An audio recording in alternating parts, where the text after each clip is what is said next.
जय जिजाऊ, जय शिवराय, जय शंभूराजे.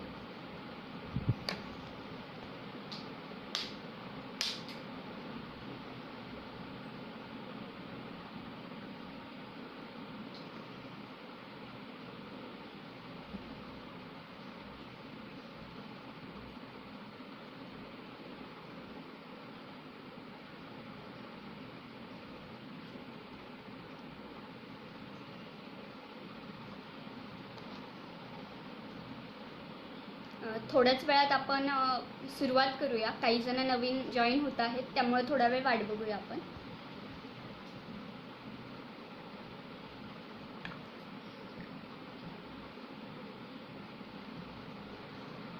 आवाज येतोय का? जे आत्ता जॉईन झालेले आहेत त्यांना आवाज येतोय का माझा क्लिअर?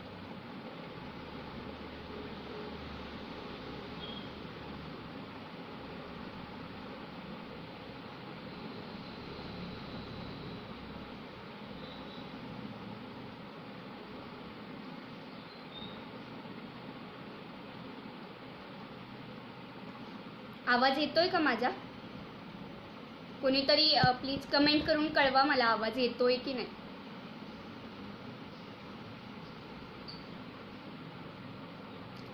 आता 4:31 झालेत. आपण 4:33 पर्यंत वाट बघूया आणि मग विषयाला मी सुरुवात करेन.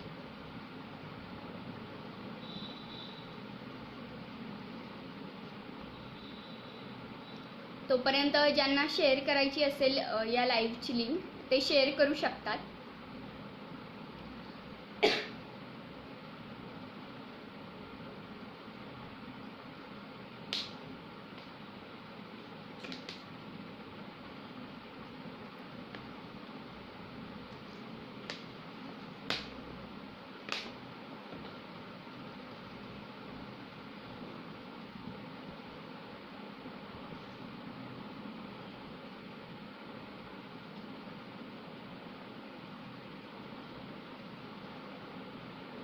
आवाज सर्वांना स्पष्ट येतोय ना माझा ऐकू?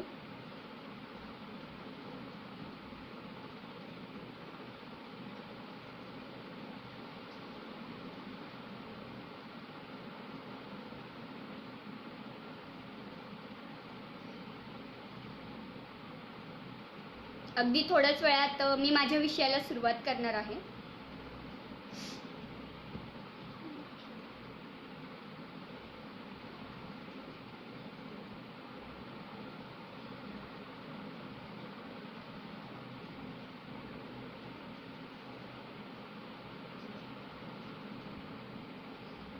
आता विषयाला सुरुवात करते.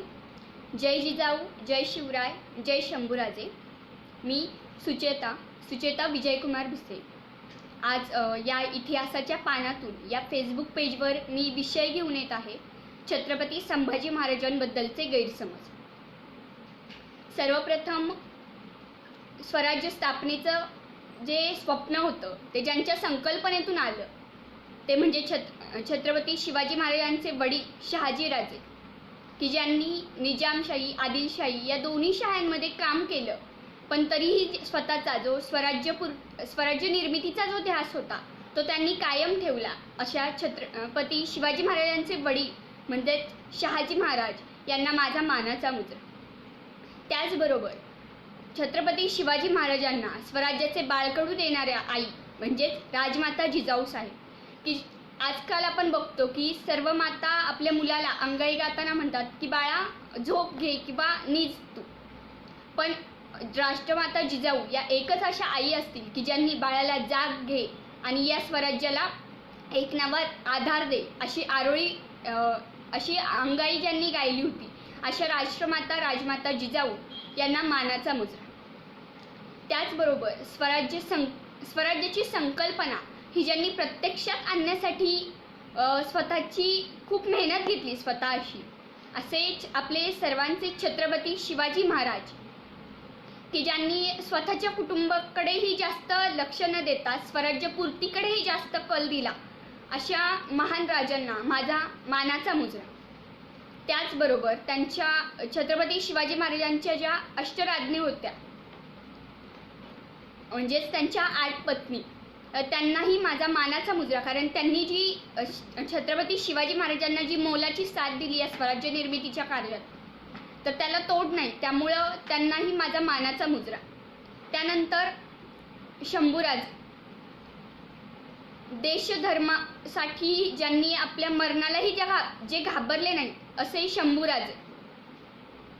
असं शंभूराजेंनी स्वतःचा अवघ्या 9 वर्षाच्या कारकिर्दीत असं इतकं मोठं कार्य करून ठेवलेलं आहे की त्यांच्या कार्याची जवळपास कुठेही जास्त उल्लेख नाही आहे, पण तरी त्यांचं कार्य हे असामान्य आहे. अशा छत्रपती शंभूराजेंना माझा मानाचा मुजरा.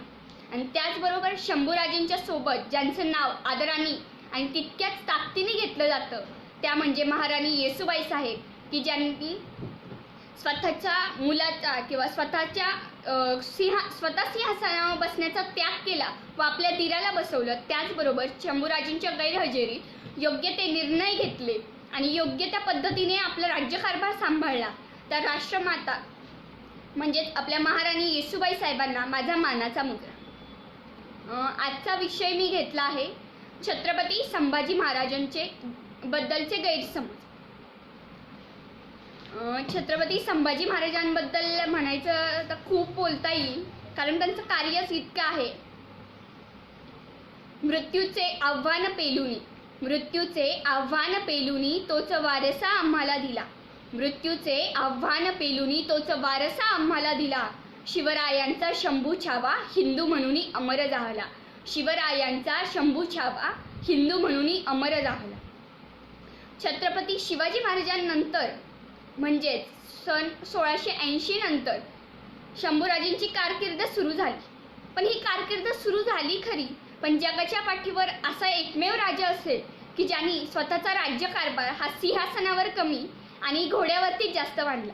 कारण 1682 साली औरंगजेब आपले 5-6 लाखाचं सैन्य घेऊन महाराष्ट्रावर चाल करून आला होता. त्याला असं वाटत होतं की छत्रपती शिवाजी महाराजांच्या निधनानंतर तो सहजगत्या आपले स्वराज्य बळकावू शकेल. पण ते स्वप्न खरं तर त्याचं स्वप्नच राहिलं, कारण आपल्या छत्रपती शिवाजी महाराजांनी त्यांचा असा रणधुरंदर पुत्र केला होता की ज्याने आपल्या या स्वराज्यातील थोडासाही भाग त्याला लवकर घेऊनच दिला नाही. आता रामशेज किल्ल्याचंच उदाहरण घ्या की रामशेज सारखा खूप कमी उंचीवर असणारा पहाडी किल्ला की ज्याच्यावर फक्त 400-500 किंवा जास्तीत जास्त 1000 पर्यंत शिबंदी असेल, तर या इतक्याशा चिमूटभर मावळ्यांनी आपण जर एखादा किल्ला लढवायचं म्हणलं तर खरं तर खूप अवघड काम. पण त्या मावळ्यांनी शंभूराजेंच्या इच्छेखातर, शंभूराजेंना दिलेल्या शब्दाखातर आणि त्याचबरोबर छत्रपती शिवाजी महाराजांनी स्थापलेले स्वराज्य अबाधित राखण्यासाठी ज्यांनी तो इतका लहानसा किल्ला, तो खरं तर लहान नाही म्हणता यायचा, स्वराज्यातील प्रत्येक किल्ला खूप मोठा आहे. तो जरी दिसायला छोटासा असला तरी त्याचं महत्त्व म्हणा किंवा तो त्याच्यावर जी छत्रपती शिवाजी महाराजांची पावलं पडली आहेत त्यामुळे त्याला इतकं महत्त्व प्राप्त झालेलं आहे. तर त्यामुळं त्याला छोटूसा म्हणता यायचं नाही, पण तरी इतक्या आकाराने लहान आणि उंचीनेही लहान असणारा किल्ला जवळपास 5.5 ते 6 वर्ष मराठ्यांनी झुंजत ठेवला आणि तो औरंगजेबाच्या हाती लागूनच दिला नाही. खरं तर यातच शंभूराजेंचं शौर्य दिसून येतं की ज्यांनी कशा प्रकारे मावळ्यांना आपल्या सर्व एकत्र केलं होतं. पण आजकाल आपण बघतो की भरपूर व्हॉट्सअप, फेसबुकवर आता थोडेफार तरी शंभूराजेंबद्दल लोकांचे चांगले मत झालेले आहे.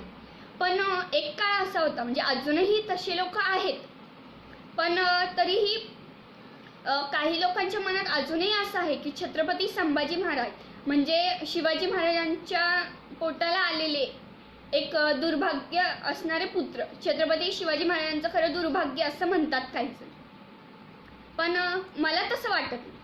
शिवशंभू छत्रपतींचा इतिहास म्हणजेच आपल्यासाठी प्रेरणेचा स्रोत आहे. तरुणाई त्या इतिहासाचा जागर नेहमीच करत असते. कथा, कादंबऱ्या, नाटकातून, सिनेमातून हा इतिहास जिवंत ठेवण्याचा खूप चांगल्या पद्धतीने प्रयत्न करतो. पण अशा या मनोरंजनात्मक पद्धतीने इतिहास पुढच्या पिढीपर्यंत पोहोचवताना आपण तो खोटा किंवा चुकीचा इतिहास तर पसरवत नाहीत ना, याची शंका वाटते.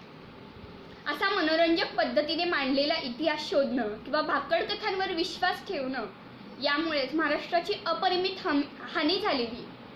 या दौलतीचे म्हणजेच स्वराज्याचे पहिले युवराज आणि दुसरे छत्रपती संभाजी महाराज हे या अशा कथांनी किंवा लेखनशास्त्रामुळे त्यांच्याबद्दल खूप वाईट लिहिलेलं. त्यांच्या कारकिर्दीबद्दल चांगल्या पद्धतीने लिहिलेलं आहे, पण त्यांची वागणुकीबद्दल खूप अनेक गैरसमज लोकांमध्ये झालेले आहे. शंभूराजांची खरं तर बदनामी केली जाण्याची कारणं खूप सारी आहेत. एक कारण म्हटलं तर इतिहास लेखनशास्त्राला इतिहासकारांनी किंवा लिखाण जे करतायत नवीन, तर त्यांनी त्यांच्या पद्धतीने दिलेली बगल असावी किंवा मग बकरींच्या भाकड कथा. आता सर्व सभासद बखर असो तर यात जर दिलेला आहे तो सर्वच मजकूर चुकीचा आहे असं मी म्हणत नाही. काही योग्यही आहे, पण थोडाफार प्रमाणात. आता बखर आपण जर गृहीत धरली तर ती बखर अंदाजे त्यांच्या आपल्या शिवाजी महाराजांच्या किंवा संभाजी महाराजांच्या कारकिर्दीनंतर जवळपास 100-150 वर्षांनी लिहिली गेली. मग त्यातला इतिहास आपण किती पद्धतीने खरा मानू शकतो? हां, काही इतिहास आपण मानू शकतो त्यातला खरा, आणि त्याबद्दलचे पुरावेही आपल्याकडे आहेत. मग त्यामुळं दुसरं कारण हे येतं की बकरींच्या भाकड कथा, आणि तिसरं म्हणजे नाटकांची अतिरंजकता.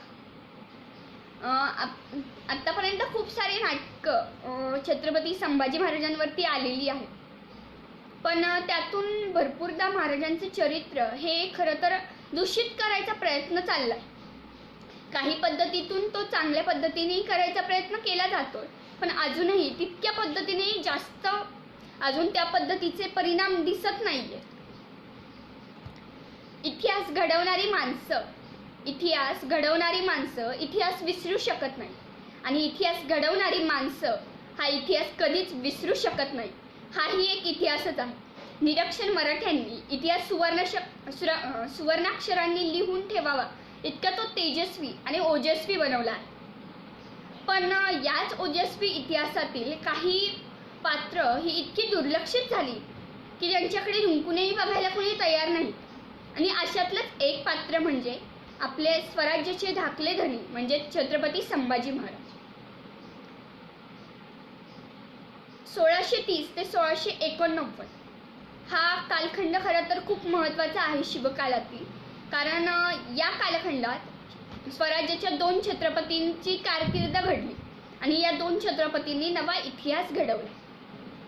ज्या पद्धतीने छत्रपती शिवाजी महाराजांनी वयाच्या 50व्या वर्षापर्यंत आपलं हे स्वराज्य निर्मितीचं ध्येय स्थापलं, त्याची वाढ केली आणि ते योग्य पद्धतीने त्याचं जतन करायचा प्रयत्न केला, त्याच प्रकारे छत्रपती शिवाजी महाराजांच्या निधनानंतरच्या 9 वर्षात म्हणजेच 1680 ते 1689 सालापर्यंत, 89 सालाच्या सुरुवातीलाच त्यांचं निधन झालं, पण तोपर्यंत या 9 ते 9.5 वर्षांच्या कालावधीतच त्यांचं कार्य इतकं महान होतं की त्यांनी स्वराज्यातील आता औरंगजेब इतकं सैन्य घेऊन आलेलं आहे, पण इतक्या सैन्याला घेऊन आलेला असूनही त्याला याच महाराष्ट्राच्या मातीत मरण घ्यावं लागलं.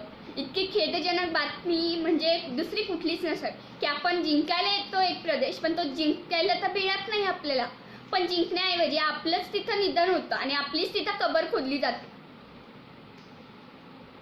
खरं तर हा विषय निवडताना अनेक विषय येत होते माझ्यासमोर, परंतु छत्रपती संभाजी महाराजांचा इतिहास वाचत असताना त्यांच्याबद्दल समाजात अनेक गैरसमज पसरवले गेले आणि ते निर्माण झाले, आणि ते निर्माण झालेले गैरसमज हे थोडेफार प्रमाणात तरी मला जेवढा माझा अभ्यास आहे, जास्त अजून माझा इतका अभ्यास नाही आहे, पण जितका माझा अभ्यास आहे तर तितक्या पद्धतीने मी तुमच्यासमोर तो गैरसमज कशा पद्धतीने चुकीचा आहे आणि तो गैरसमज तुमच्या मनातून घालवून देण्यासाठी प्रयत्न करण्यासाठी मी खरं तर हा विषय निवडला.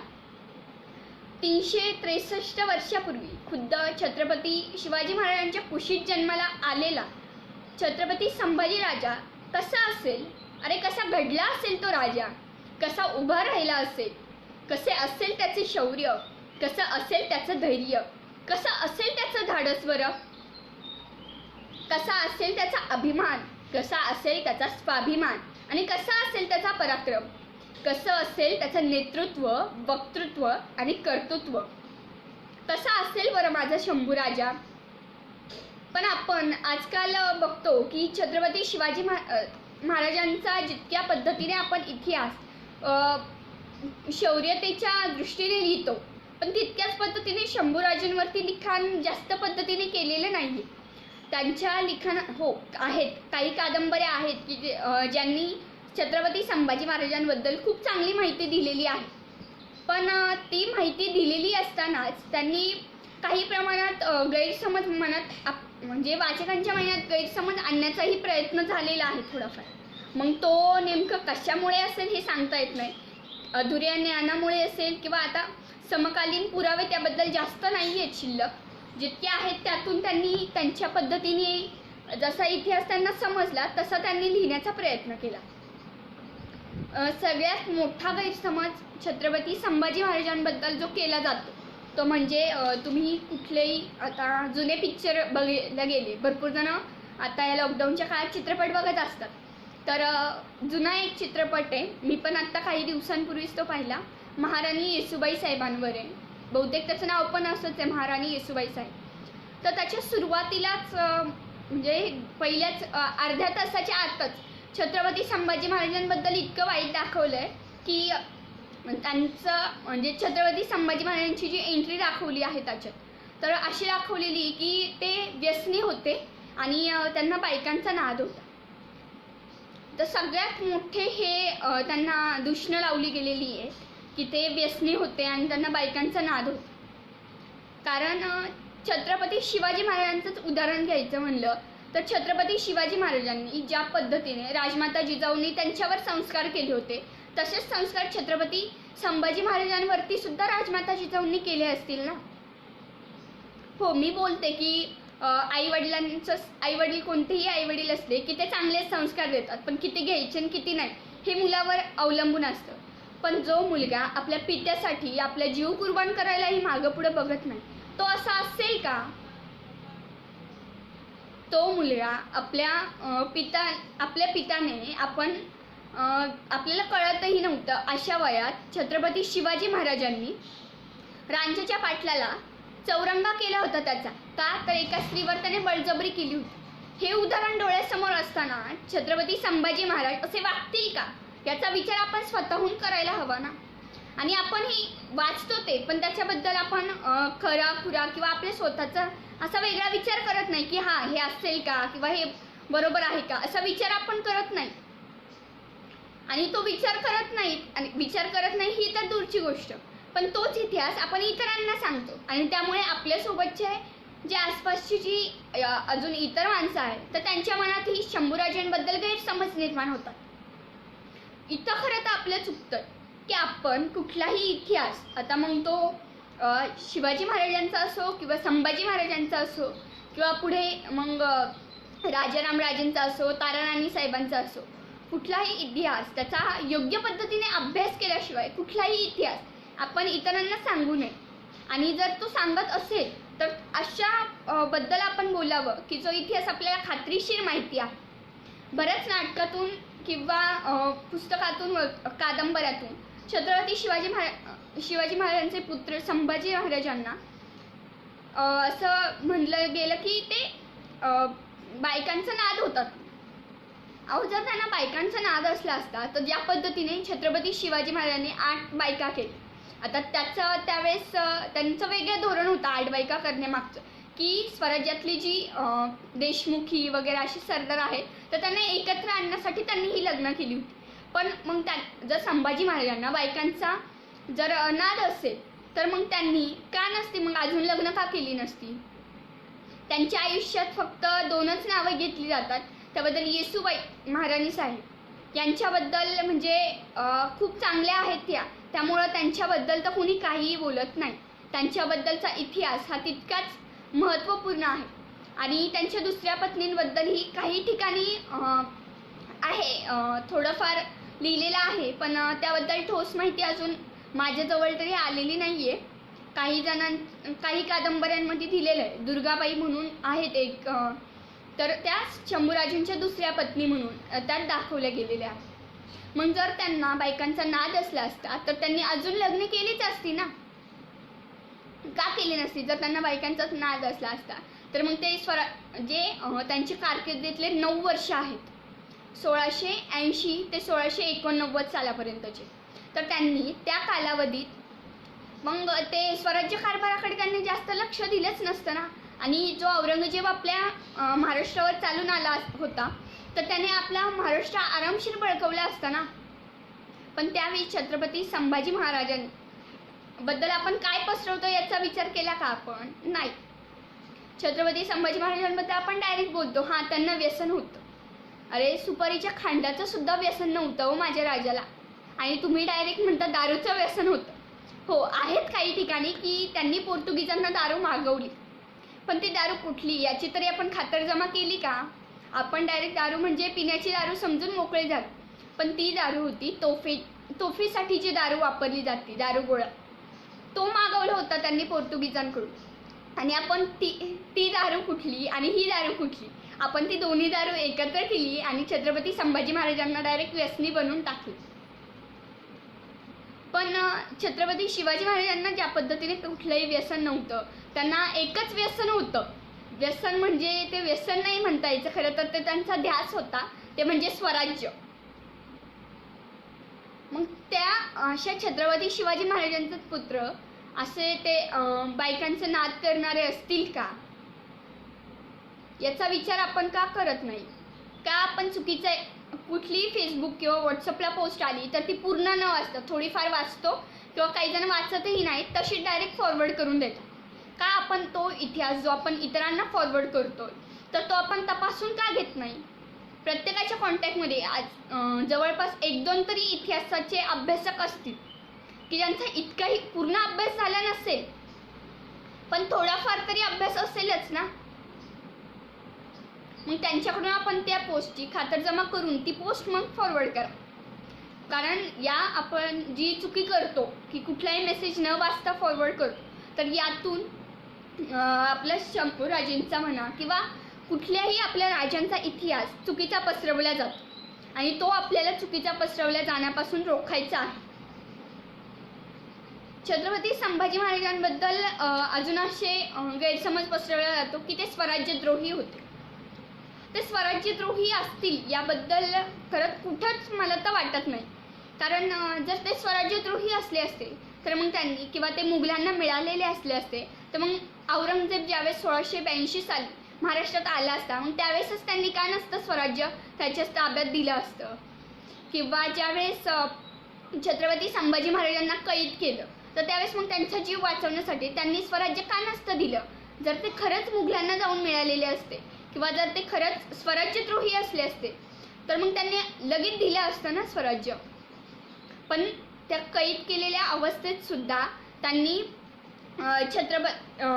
छत्रपतींच्या सून म्हणजे येसुबाई राणीसाहेबांना असा आदेश पाठवला होता की आपल्या स्वराज्यातला थोडासुद्धा भाग त्या औरंगजेबाला द्यायचा नाही. आमचं वाईट झालं तरी चालेल, पण स्वराज्य देता कामा नये. मग जर इतकी निष्ठा ते त्यांच्या मृत्यूच्या वेळेस जर देत असतील, स्वतःचा जीव वाचवण्यासाठी आजकाल लोक कोणावरही आळ घेतात. आळ घेणं दूर, पण लगेच एखाद्याला दुष्ण लावून मोकळी होतात स्वतःचा जीव वाचवण्यासाठी. मग त्यावेळेस शंभूराजे तसे करू शकले नसते का? शंभूराजेंनी दिला असतं स्वराज्य औरंगजेबाला, तोही घेऊन गेला असता खुशी खुशी आणि शंभूराजेंनाही सोडलं असतं. पण आपण तो विचार केला का कधी? नाही. आपण डायरेक्ट दिलेर खानाला जाऊन मिळाले म्हणजे संपलं. दिलेर खानाला जाऊन मिळाले, तिथंच इतिहास संपला आपला, आणि आपण तिथूनच लगेच त्यावरूनच अंदाज लावला की ते मुघलांना जाऊन मिळाले किंवा स्वराज्यद्रोही होते. पण जर ते स्वराज्यद्रोही असले असते तर ते जेव्हा दिलेर खानाच्या तावडीतून निसटून आले तर त्यावेळेसच शिवाजी महाराज त्यांना पन्हाळ्यावर भेटायला गेले होते. मग ते पन्हाळ्याला भेटायला गेलेच नसते. त्यातही काही जण असं म्हणतात की की शिवाजी महाराजांच्या मनात थोडे गैरसमज होते, त्यांना राग होता मनात, म्हणून ते रायगडावर बोलवलं. रायगडावर बोलवलं नाही याचं कारण वेगळं होतं. रायगडावर काही मंत्र्यांना शंभूराजेंचं रोखठोक वागणं, स्पष्ट वक्तेपणाचा स्वभाव त्यांना पटत नव्हता. त्यामुळे मग ते राजकारण इतर काही घडू नये म्हणून छत्रपती शिवाजी महाराज स्वतः पन्हाळ्यावर त्यांना भेटायला गेले होते. पण आपण त्याचा वेगळाच अर्थ लावून बसलो की त्यांनी असं असं केलं. छत्रपती शिवाजी महाराज त्यांना भेटायला गेले म्हणजे त्यांच्या मनात राग होता. त्यांना माहिती होतं की ते स्वराज्यद्रोही होते. पण असं खरंच आहे का? जर ते स्वराज्यद्रोही असले असते तर तुम्ही सुद्धा विचार करून बघा ना. त्यांच्या शेवटच्या काळात म्हणजे 1 फेब्रुवारी 1689 रोजी त्यांना कैद झाली संगमेश्वर येथे. तेव्हापासून 11 मार्च 1689 पर्यंत त्यांच्यावर किती अत्याचार केले औरंगजेबाने. त्यांचे डोळे फोडले, त्यांची जीभ तोडली, त्यानंतर त्यांच्या अंगाचे कातडे काढले, नखं उपटून काढली. त्यानंतर त्यांचे जे कातडी काढले होते त्या अंगावर उरलेल्या मांसावर त्यांनी मीठ लावलं. इतके अन्याय केले, अत्याचार केले. मग त्यावेळेस शंभूराजेंनी स्वतःच्या जीवाची पर्वा करत बसले असते का? ते नाही ना. मग जर एखादा खरंच आपल्याला जर ह्या गोष्टीचा राग असेल तर आपण मग ती गोष्टीपासून दूर जाण्यासाठी आपण कुठल्याही थराला जाऊ शकतो ना. मग आपल्या स्वतःला त्रास होत असेल मग त्यावेळेस आपण कुठल्याही इतर विचारांची तमा बाळगत नाही. आपण स्वतःचा जीव वाचवणं महत्त्वाचं बघतो. पण त्यावेळेस शंभूराजेंनी स्वतःच्या जीवापेक्षा स्वराज्याला महत्त्व दिलं होतं. का? कारण त्यांना त्यांच्या वडिलांनी उभारलेलं स्वराज्य हे स्वराज्य टिकून ठेवायचं होतं. आणि तेच स्वराज्य टिकून ठेवण्यासाठी त्यांनी स्वतःच्या जीवाचंही बलिदान दिलं होतं स्वराज्यासाठी. पण त्यातही भरपूर जणांनी खूप गैरसमज करून घेतले की संभाजी महाराज फितुरीने पकडले गेले.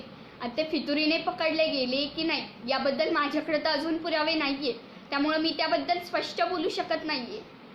पण शक्यतो तर ते नसावेत. कारण स्वतःच्या बहिणीच्या कुंकवाला मारण्यासाठी कोणी इतक्या वाईट ठरायला जाऊ शकत नाही. हां, थोडेफार हेवे दावे असतात, मान्य आहे. कुठलंही नातं म्हणलं तर थोडेफार भांडणं किंवा थोडेफार मतभेद असणं तर ठीक आहे. पण त्यामुळे इतक्या की स्वतःच्या बहिणीच्या नवऱ्याला डायरेक्ट जिवे मारण्यासाठी किंवा इतर निजामशाही त्यावेळेस नव्हती, आदिलशाही किंवा मुघलांच्या ताब्यात देणे इतके गणोजी शिर्के वगैरे इतके वाईट होते का? जर त्यांना हे करायचं असतं तर मग त्यांनी आधीच केलं असतं ना. इतके दिवस त्यांनी वाट बघितलीच नसती. शिवाजी महाराज होते त्याच काळात त्यांनी संभाजी महाराजांना कैद करून दिलं असतं. दिलेर खानाच्या तावडीत होते ज्यावेळेस, तावडीत नव्हतं म्हणता यायचं, दिलेर खानाशी जेव्हा हात मिळवणी केली होती संभाजी महाराजांनी, मग त्यावेळेसच काहीतरी डाव करून गणोजी शिर्केंनी छत्रपती संभाजी महाराजांना कैद करून घेतलं असतं ना. पण नाही का? कारण त्यांच्या मनात इतकाही वाईट भाव नसेल. स्वतःच्या बहिणीच्या कुंकवाबद्दल कोणी इतका वाईट विचार करू शकत नसेल. कारण की स्वतःच्या बहिणीला विधवा करण्याची हिंमत कुठल्याच भावात होऊ शकत नाही असं मला वाटतं. त्यामुळं खरं तर आपण जितक्या पद्धतीने छत्रपती संभाजी महाराजांचा इतिहास वाचतो, लिहितो किंवा ऐकतो, पण तो आपण खातरजमा करून घेत नाही. छत्रपती शिवाजी महाराजांच्या नंतर जे स्वराज्य इतके दिवस सांभाळून ठेवलं, जवळपास 9 वर्ष छत्रपती संभाजी महाराजांनी शिवाजी महाराजांनी संस्थापलेलं स्वराज्य सांभाळलं आणि त्याचा विस्तारही केला. छत्रपती संभाजी महाराज किती शूर होते हे सांगायचं झालं तर एकच उदाहरण द्यावंसं वाटतं सगळ्यात महत्त्वाचं, की शिवाजी महाराजांनी 2दा सुरतेवर छापा मारला. सुरत शहर हे तितकं संपन्न होतं त्या काळात, आत्ताही आहे थोडंफार, पण त्या काळात इतकं संपन्न ते शहर होतं. पण त्यानंतर जेव्हा आपण शंभूराजेंचा इतिहास बघतो तर त्यावेळेस त्याच्यात असं दिसतं की ते बुऱ्हाणपुरावर छापा मार.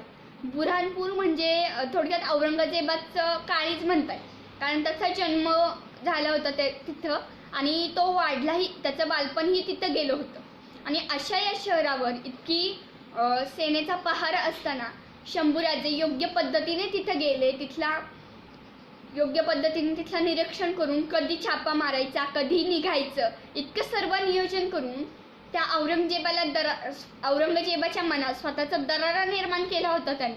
मग ते शूरवीर होते की नव्हते याबद्दल वाद घालण्यात तर खरंच काहीच अर्थ नाही. कारण त्यांनी जे 9 वर्षाची कारकीर्द त्यांची केली त्या कारकिर्दीत त्यांच्या आयुष्यातील माझ्या मते म्हणजे मी जितक्या इतिहासाबद्दल वाचलं तर त्यात तरी त्यांनी कुठली मोहीम अयशस्वी झाली त्यांची असं कुठलीच नाही. जवळपास 200 लढाया त्यांनी लढल्या असतील, तर त्या लढायांमधली फक्त एक जंजिराची मोहीम त्यांना अर्धवट सोडून यावी लागली होती. ती पण रायगडावर हल्ला होणार होता, त्यामुळं ते तिथून निघून आले आणि गोव्याच्या लढाईतून पण ते माघारी आले होते. पण त्यांना रणांगणावर हार अशी आली नव्हती, त्यांनी स्वतःहून माघार घेतली होती.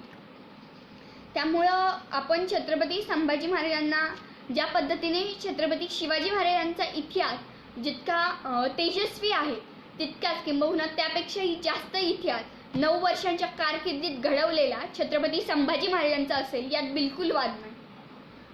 पण आपल्याला शंभूराजांबद्दल काय सांगितलं जातं बरं?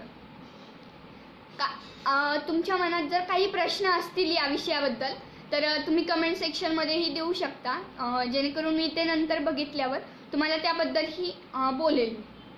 कारण मी माझ्या बोलण्याच्या ओघात मी भरपूर बोलून जाते, त्यामुळे तुमचे जर काही मत असतील तर ते तुम्ही नक्की मांडू शकता यातून. छत्रपती संभाजी महाराजांनी खरं तर त्यांच्याबद्दल किती बोलावं आणि किती नाही. वयाच्या 9-9.5व्या वर्षी त्यांनी राजकारणात पहिली झेप घेतली म्हणतात. आजकालचा मुलगा बघा, आजकालची 8-9 वर्षाची मुलं म्हणजे आपल्या याच्यात 4-5वीची 3री-4थी-5वीची मुलं कशात रमलेली असतात?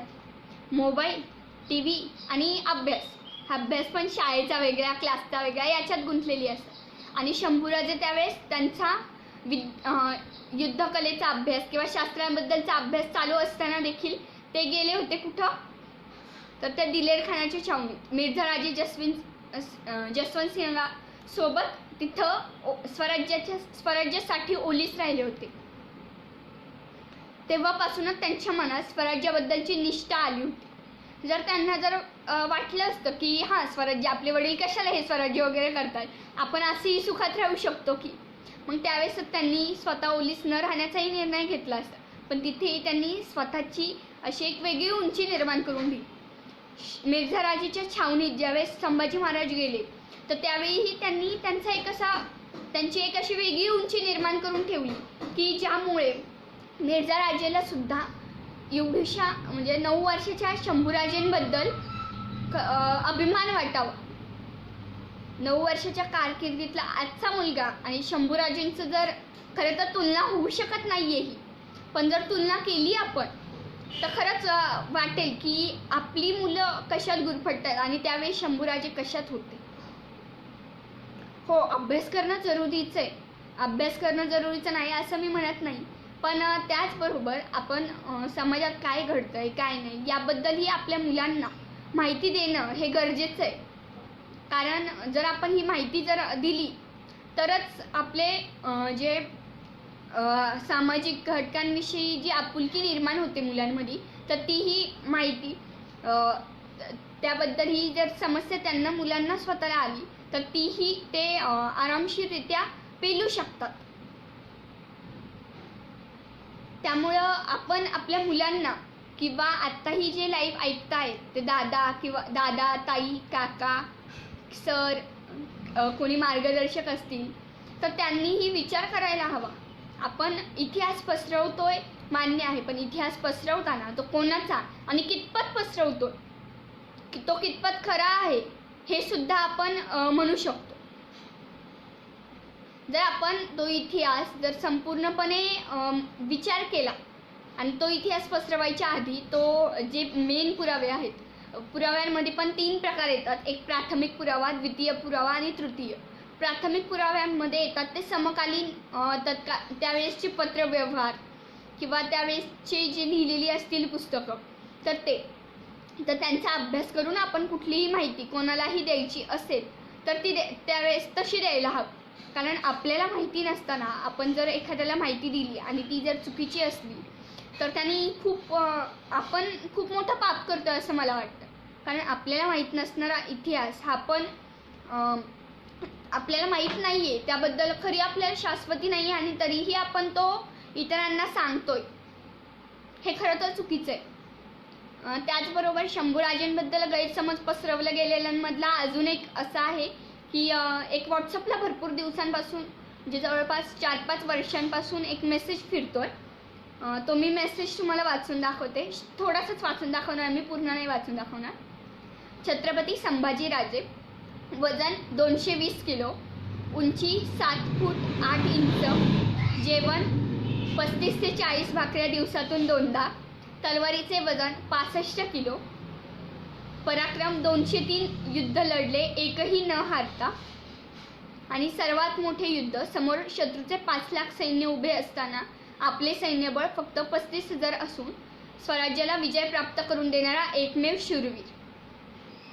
आता यातल्या काही गोष्टी मला चुकीच्या वाटतात. सर्वात पहिली गोष्ट म्हणजे वजन 220 किलो. आत्ताचे आपण कितीही बघितले तरी 220 किलो वजन असणार. आपण जर ॲव्हरेज बघितला तर घोड्याचं वजन किती असतं मला एक्झॅक्टली माहिती नाही आहे, पण घोड्याच्या वजनाच्या निम्म्यापर्यंत तो घोडा स्वतः पेलू शकत असेल किंवा त्याच्या वजनाच्या जवळपास 80-90% वजन तो घोडा पेलू शकत असेल. पण घोडा कुठलाही असा 200-300 वजनाचा तर नसेल ना. आणि जर शंभूराजांचं वजन इतकं असेल तर मग त्यांना लढाई करतानाही तेवढेच त्यांच्या हालचालींवर तेवढेच बंधनं येतात ना. आत्ताही आपण जर उदाहरण घेतलं तर आपल्या आसपासची जी जाडी माणसं असतात, तब्येतीने जास्त असतात, तर त्या माणसांना सुद्धा हालचाली करताना त्या मंद हालचाली करतात. मग तेच शंभूराजांचं जरी इतकं वजन असतं 220 किलो, ते खरं नसावं असं माझं तर वैयक्तिक मत आहे.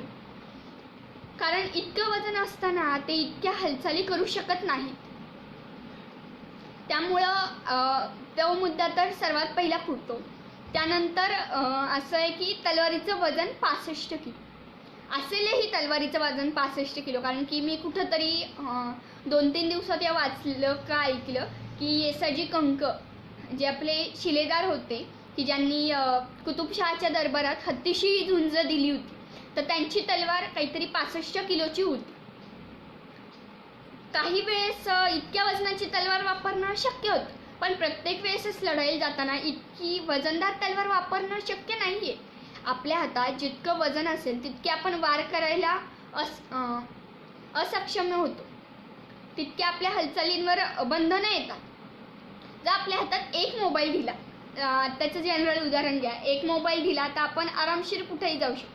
जसे 10 ते 15 मोबाईल दिले तर आपली निश्चितच चाल किंवा आपलं जाणं येणं यात थोडाफार तरी फरक होईल ना.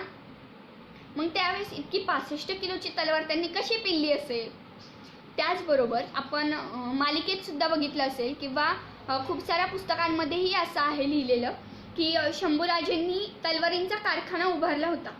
ज्यावेळेस छत्रपती शिवाजी महाराजांनी दक्षिण दिग्विजय मोहिमेचं नियोजन केलं होतं, तर त्यावेळेस दक्षिण दिग्विजय मोहिमेची तयारी करण्यासाठी छत्रपती संभाजी महाराजांनी त्यावेळेस तलवारी पूर्ण जुन्या ज्या तलवारी होत्या त्या पूर्ण त्यांचं काढून घेतलं होतं आणि नवीन तलवारींची निर्मिती केली होती.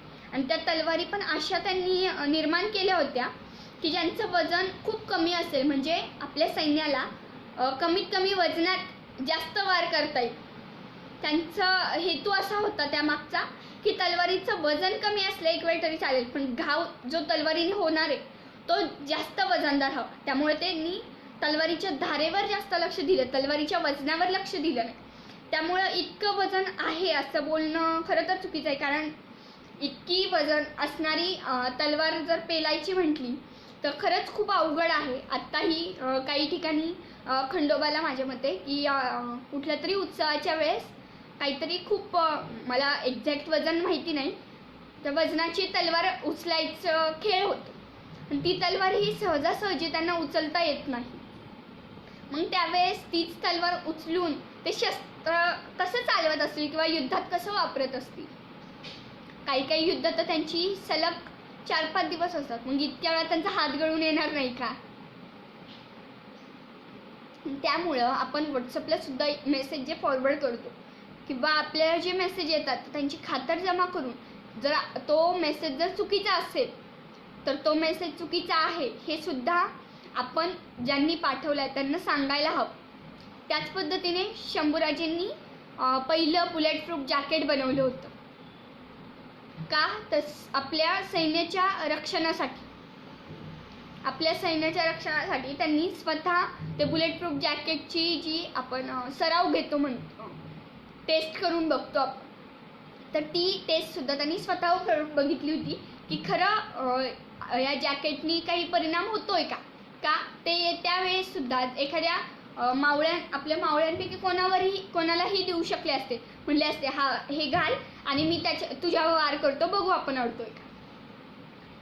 मावळे ही स्वखुशीने तयार झाले असते, पण त्यांनी स्वतःचे निर्णय घेतलेले ते पहिल्यांदा स्वतःच्या जीवनात अवलंबले. त्यामुळे त्यांची जी कारकीर्द होती ती महत्त्वपूर्ण ठरते. अरे दुश्मनाच्या काळजात सुद्धा घर करून राहिलेला आपला राजा, दुश्मन ज्याच्या अफाट ताकदीचाही चाहता झाला होता, त्या महाराष्ट्राच्या दुसऱ्या छत्रपतीला दस्तूर खुद्द छत्रपती शिवाजी महाराजांच्या छाव्याला आपल्या आप्तस्वकीयांनीच रेखाटताना खूप वेगळा रेखाटला. आम्हाला संभाजी सांगितला ना, सॉरी थोडाफार एकेरी उल्लेख होईल, पण हे डायरेक्ट भावना व्यक्त करते, त्यामुळं थोडाफार चुकून एकेरी उल्लेख होऊ शकतो. आम्हाला सांगितले शंभूराजे, पण कसे? संभाजी म्हणजे व्यसनी, संभाजी म्हणजे बदफैली, रंगेल आणि रगेल. आणि तेवढाच संभाजी लक्षात ठेवून आम्ही त्यांचं बलिदान मात्र सोयीस्कररित्या विसरून गेलो. 9 वर्ष, सलग 9 वर्ष, जवळपास 1680 ते 1689 या कारकिर्दीत इंग्रज, पोर्तुगीज, सिद्धी, मुघल अशा एक नव्हे तब्बल 12 आघाड्यांवर स्वराज्यासाठी दुश्मनांची चारेमुंड्या चित करणारा संभाजी राजा आम्हाला कोणीच का सांगितला नाही. वयाच्या 14व्या वर्षी ज्यांनी संस्कृतमध्ये बुधभूषण ग्रंथ लिहिला, अशा वयाच्या 14व्या वर्षी संस्कृत पंडित ठरलेला, 7 शतक, नखशिका, बुधभूषणकार झालेला नृपशंभू आम्हाला कोणीच का शिकवला नाही, कोणीच का दाखवला नाही. तब्बल 140 ते 200 लढाया करून एकही लढाई पराभूत न झालेला रणमर्द सर्जस संभाजी राजा आम्हाला कोणी कळूनच दिला नाही. स्वतःच्या बायकोला श्रीसखी राज्ञी जयती असा किताब देऊन तत्कालीन पुरुषप्रधान संस्कृतीला उघडपणे आव्हान देऊन स्त्री पुरुष समानताचं मूळ धरून मूर्खी कारभार त्यांच्याकडे सोपवणारा एक समाज सुधारक राजा आम्हाला कधीच सांगितला गेला नाही. वडिलांच्या स्वराज्याच्या मंदिरावर स्वतःच्या प्राणांची आहुतीचा कळस चढवणारा पुत्र भावा ऐसा गुंडा ज्याचा तिन्ही लोकी झेंडा, अशा तुकोबारायांच्या पंक्तीला पुरून उरलेला करता पुत्र नाही सांगितला आम्हाला. भक्ती आणि शक्तीचा सुंदर मिलाप ठरलेली पंढरपूरची वारी आणि संत तुकाराम महाराज, संत ज्ञानेश्वर महाराज आदी विभूतींच्या पालख्या सुरू करून त्यांना सरकारातून आणि स्वखर्चातून संरक्षण देणारा संस्कृती पुरस्करता आम्हाला दाखवलाच नाही कधी. रामशेष सारख्या सगळ्यात कमी उंचीचा पठारी किल्ला सतत 6 वर्षे कमी मनुष्यबळावर झुंजवता ठेवणारा झुंजार रणमर्द आम्हाला नाही दाखवला.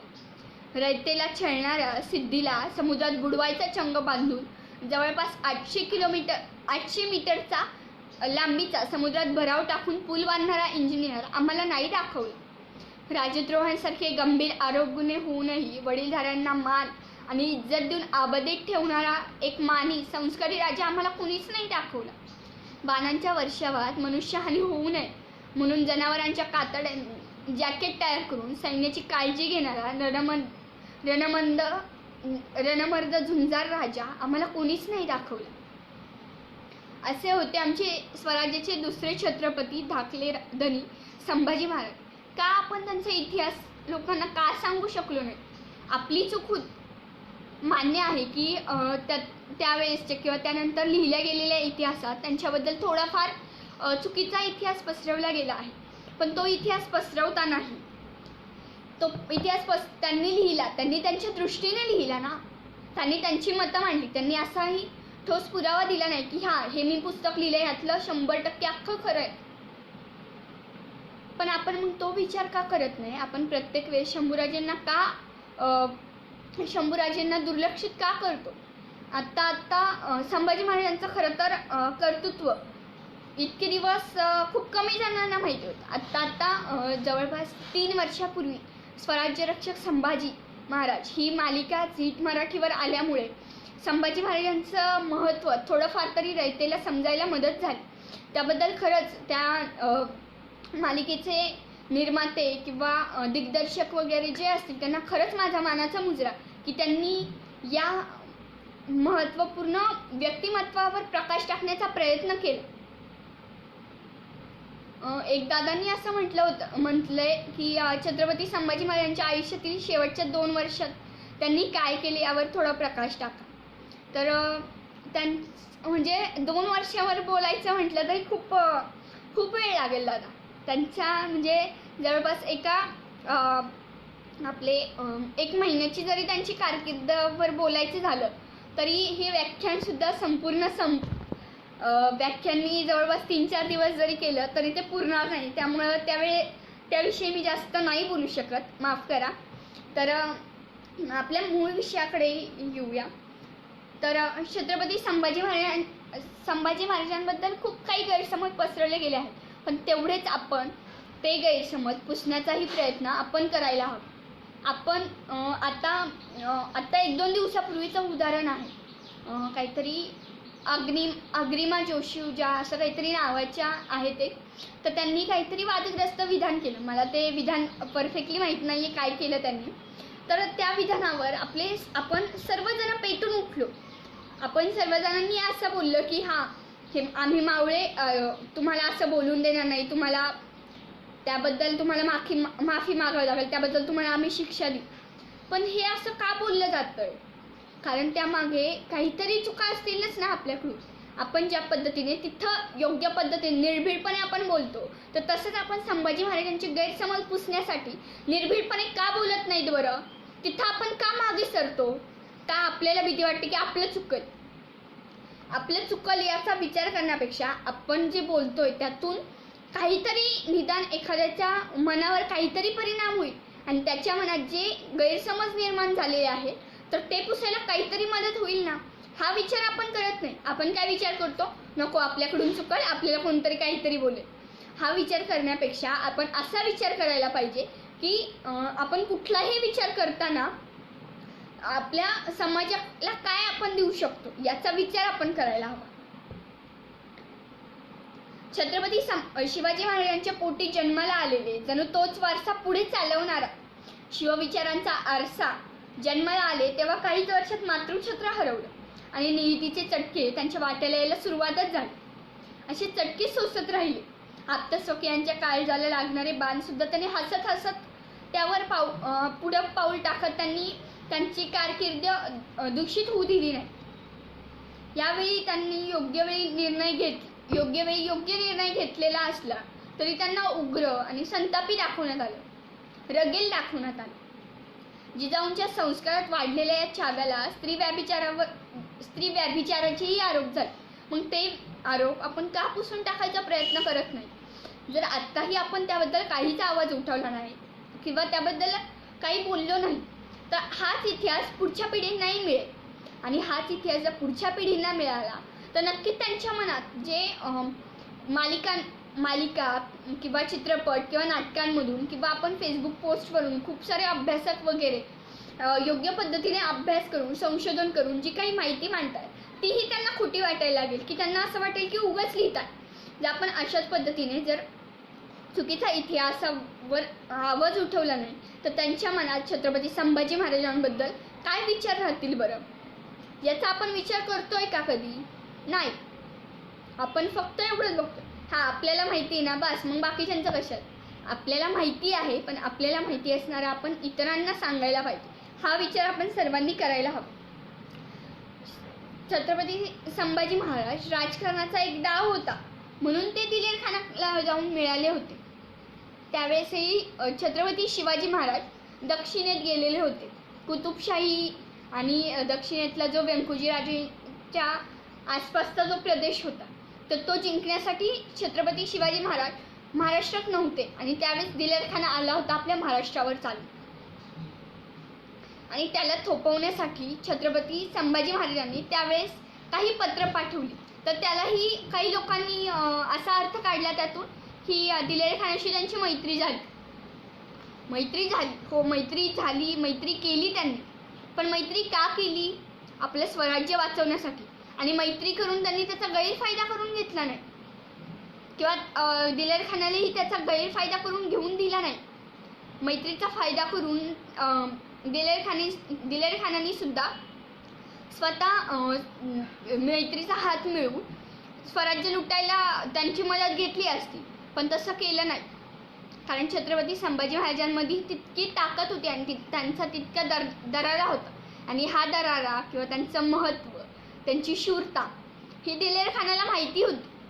वयाच्या 9व्या वर्षी मिर्झा राजाच्या छावणीत जो लहानसा छावा बघितला होता त्याने, तो आता मोठा झाला आहे. पण त्याच्यातली चुणूक, त्याच्यातला हजरजबाबीपणा किंवा त्याची हुशारी ही त्यापेक्षा अजून तल्लख झाली असेल, याबद्दल त्याला वाटलं नसेल का? मग आपण तिथं असं डायरेक्ट बोलू शकत नाही की त्यांनी मैत्री केली मान्य आहे, पण मैत्री करून ते स्वराज्यद्रोही आहेत हे म्हणणं साफ चुकीचं. जर त्यावेळेस जर राजकारणाचा तो भाग म्हणून जर संभाजी महाराज तिथं गेले नसते, त्याला जाऊन मिळाले नसते, तर स्वराज्यात दिलेर खान घुसला असता आणि आपल्या स्वराज्याची हानीही झाली असती. कारण त्यावेळेस जास्तीत जास्त सैन्य घेऊन छत्रपती शिवाजी महाराज गेले होते दक्षिण मुलख्यावर. आणि तो दक्षिण मुलखावर असताना त्यांना तर लगेच परत येणं शक्य नव्हतं. आणि ते परत येत आहेत ही बातमी जर दिलेर खानाला कळाली असती, तर त्याने जास्तीत जास्त कमी वेळात जास्तीत जास्त प्रदेश जिंकण्याचा प्रयत्न केला असता आणि त्यात त्याला यशही आलं असतं. म्हणून संभाजी महाराज दिलेर खानाला जाऊन मिळाले होते. पण आपण तिथेही काय की स्वराज्यद्रोही होते ते मुघलांना जाऊन मिळाले, संपलं. तिथंच इतिहास संपला शंभूराजेंचा. शेवटच्या बलिदानाचा प्रसंग सुद्धा त्यांचा इतका दुर्दैव्य, काय म्हणा शब्द सुचत नाही त्यांचा. शेवटचे जे खरं तर मी जास्त पुस्तक वाचले नाहीत, पण छावा कादंबरी एक वाचलेली. खरं तर त्यातला शेवटचा जो प्रसंग त्यांनी लिहिलेला आहे, खरं तर तो जर आपण वाचला किंवा ऐकला तर खरं रडायला येतं. छत्रपती शिवाजी महाराजांबद्दल जितकं आपण असं स्पष्टपणे लिहू शकतो, तितकं आपण छत्रपती संभाजी महाराजांबद्दल लिहिताना भावनावश होतो.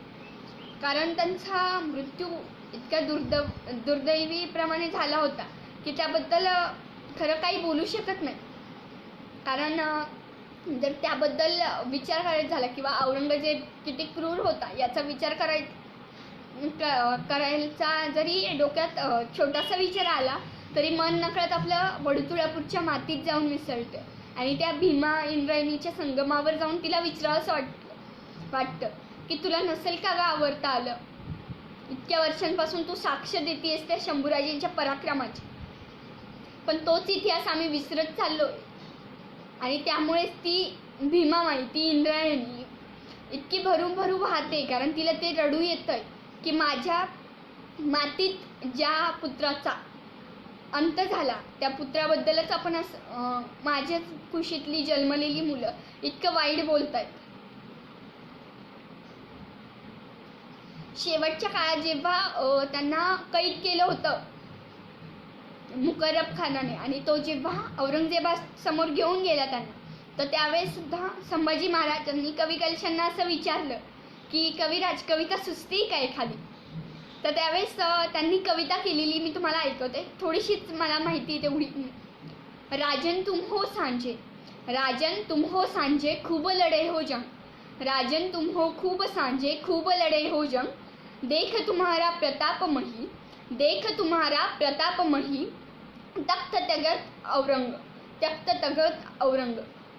हो, जर त्या औरंगजेबाला म्हणजेच आपल्या स्वराज्याच्या दुश्मनालाही त्या संभाजी महाराजांचा पराक्रम समजतो, त्यांचं महत्त्व समजतंय आणि त्यामुळे त्याला कैद करून त्याच्या समोर आणल्यावर सुद्धा तो औरंगजेब घुटणे टेकवतोय आपल्या महाराजांसमोर. मग विचार करा ना, त्यांचं महत्त्व, त्यांचा पराक्रम किती असेल. आणि मग का आपण त्यांच्याबद्दल गैरसमज पसरवतोय? आणि जरी गैरसमज इतरांनी पसरवले तरी का त्याच्यावर डोळ्यांवर पट्टी बांधल्यासारखे आपण विश्वास ठेवतोय? आता छत्रपती संभाजी महाराजांचा अंत आणि गुढीपाडवा याविषयी मी थोडंसं बोलते, कारण एका दादांनी टाकलं आहे माझ्यामध्ये, वरती गेलाय तो. तर सिद्धार्थ मयेकर म्हणून दादा आहेत, त्यांनी विचारलं की गुढीपाडवा का नाही साजरा करू शकतो. खरं तर याविषयी मी वेगळ्या पद्धतीने बोलेल. गुढीपाडवा साजरा करावा, कारण आपण आत्तापर्यंत बघत आलो आहे की याआधीही गुढीपाडवा साजरा होत होता. ज्यावेळेस वनवासातून 14 वर्ष वनवास पत्करून रामचंद्र प्रभू जेव्हा पुन्हा आले होते अयोध्येत, तर त्यावेळेस सुद्धा त्या परिसरातील रयतेने गुढ्या उभारल्या होत्या. मग तेव्हापासूनची जी परंपरा आहे गुढीची, ती आपण त्याचा संबंध शंभूराजांच्या मृत्यूशी लावणं हे खरं तर चुकीचं वाटतं. कारण औरंगजेबाने काहीतरी विचार करून ती तारीख निवडली असावी की नाही याबद्दल मी सांगू शकत नाही. आणि त्याबद्दल असंही काही जण म्हणतात की ब्राह्मणांनी मुद्दाम शंभूराजांबद्दल ब्राह्मणांना राग होता शंभूराजांबद्दल, आणि त्यामुळं मग त्यांनी तिथून पुढे शंभूराजांच्या निधनानंतर ती तिथी त्यांनी गुढीपाडवा म्हणून साजरा करायला सुरुवात केली. त्याबद्दल खरं आहे की नाही सांगू नाही शकत, पण त्याआधीही गुढीपाडवा होता. मग आपण असं म्हणू शकत नाही ना की त्यानंतरच गुढीपाडवा आपण साजरा करायला लागलो. शंभूराजांच्या मृत्यूच्या प्रित्यर्थ आपण गुढीपाडवा साजरा करतो. त्यामुळं गुढीपाडवा नक्कीच साजरा करावा. आपला तो मराठी वर्षाचा नवीन वर्षाचा नवीन दिवस आहे, पण तो नवीन वर्षाचा नवीन दिवस आपण गुढी, आता काही जण त्याबद्दलही बोलतात की उलटा तांब्या ठेवतो म्हणजे ते अशुभ असतं, लिंबाचा पाला लावतो ते अशुभ असतं. तर ते इतर काही लावण्यापेक्षा मी तर म्हणेल भगवा झेंडा लावावा. भगवा झेंडा जर तुम्ही लावला, भगव्या झेंड्याची गुढी उभारण्यात काय हरकत आहे. आपल्या स्वराज्याचं प्रतीक असणारा भगवा झेंडाच नाही, भगवा झेंडा लावण्यानेही काही जातीभेदही निर्माण होऊ शकतात. त्याऐवजी आपण स्वराज्यात आपल्या भारताचा तिरंगा ध्वजही लावू शकतो की ज्यातून आपण एकात्मतेचं प्रतीकही आपण समाजाला दाखवून देऊ शकतो. त्यामुळं गुढीपाडवा साजरा करावा, अवश्य करावा, पण तो करताना ह्या अशा वाईट गोष्टी ज्या फिरतात, गुढीपाडव्याच्या आधी खूप दिवसांपासून हे मेसेज फॉरवर्ड होत असतात, गुढीपाडवा साजरा करू नका, किंवा त्याच्या आदल्या दिवशी शंभूराजांचं निधन झालं त्यामुळं तो गुढीपाडवा साजरा करण्यात येतो वगैरे. तर आपण त्यावर जास्त विश्वास न ठेवता आपण आपल्या पद्धतीने गुढीपाडवा साजरा करावा आणि त्या दिवशी जास्तीत जास्त लोकांना नवीन इतिहास कसा पोचवता येईल याचा आपण प्रयत्न स्वतःहून सर्वांनी करावा. छत्रपती संभाजी महाराजांबद्दल अजून एक दूषण लावलं जातं, ते म्हणजे की ते अघोरी पंथी होते. त्यांनी कुठला तरी यज्ञ केला होता की ज्यातून असा समज पसरवला गेला की तो यज्ञ याच्यासाठी केला की शिवाजी महाराजांचं निधन जवळ यावं. आणि कोइन्सिडन्स असा झाला की त्याच काही दिवसानंतर म्हणजे काही वर्षांनंतर शिवाजी महाराजांचा अचानकपणे मृत्यू झाला. पण यज्ञ आणि मृत्यू याचा काही आपण का त्यांना एकत्र आणतो. यज्ञ केल्याने जर एखाद्याचा मृत्यू जवळ आणता येत असला असता तर मग छत्रपती शिवाजी महाराजांनीच यज्ञ केला असता आणि त्या औरंगजेबालाही मारून टाकलं असतं ना. का त्यांनी लढाया केल्या असतात, त्यांनी मग डायरेक्ट ज्या प्रदेशात त्यांना जायचंय जिंकाय त्यांनी डायरेक्ट यज्ञ केले असते. हा याच्या नावाने हा यज्ञ केला, हा मेला, आणि मग त्या राज्यात थोडंसं आक्रमण करून लगेच तो परिसर त्यांच्या हाताखाली आला असता. त्यामुळे हे बोलणं खरं तर चुकीचं आहे की ते अघोरी पंथ होते. अघोरी पंथ त्यांनी तो यज्ञ केला होता तो वेगळ्या कारणासाठी केला होता. आता कुठलाही पंथ स्वीकारणं किंवा कुठल्याही पंथाबद्दल आपल्या मनात आस्था असणं हे खूप वेगळा विचार. आपण मी कुठल्या जातीभेद करण्यासाठी बोलत नाहीये, पण कुठलाही छत्रपती शिवाजी महाराजांचा मावळा किंवा छत्रपती शिवाजी महाराजांचा इतिहास वाचणारा किंवा छत्रपती शिवाजी महाराजांचे विचार थोड्याफार प्रमाणात तरी मी जे गेल्या वेळेस व्याख्यान केलं होतं दुसऱ्या पेजवर, तर त्यावेळेसचा थोडाफार तरी काहीतरी फरक जर ऐकणाऱ्यांवर झाला असेल आणि त्यांनी शिवविचार त्यांच्या मनात रुजवण्याचा प्रयत्न केला असेल तर ते खरंच असे हे एखादा पंथ किंवा जातीभेद करणार नाही. तू मराठा मी महार असं जातीभेद ते बिलकुल करणार नाही. आणि तो जातीभेद आपणही करायला नाही हवा. आपणच नाही, छत्रपती शिवाजी महाराजांचाच इतिहास वाचणारा किंवा तो इतिहास सांगणारच नाही, तर सर्वांनी कोणीही जातीभेदाविषयी खरं तर बोलूच नाही.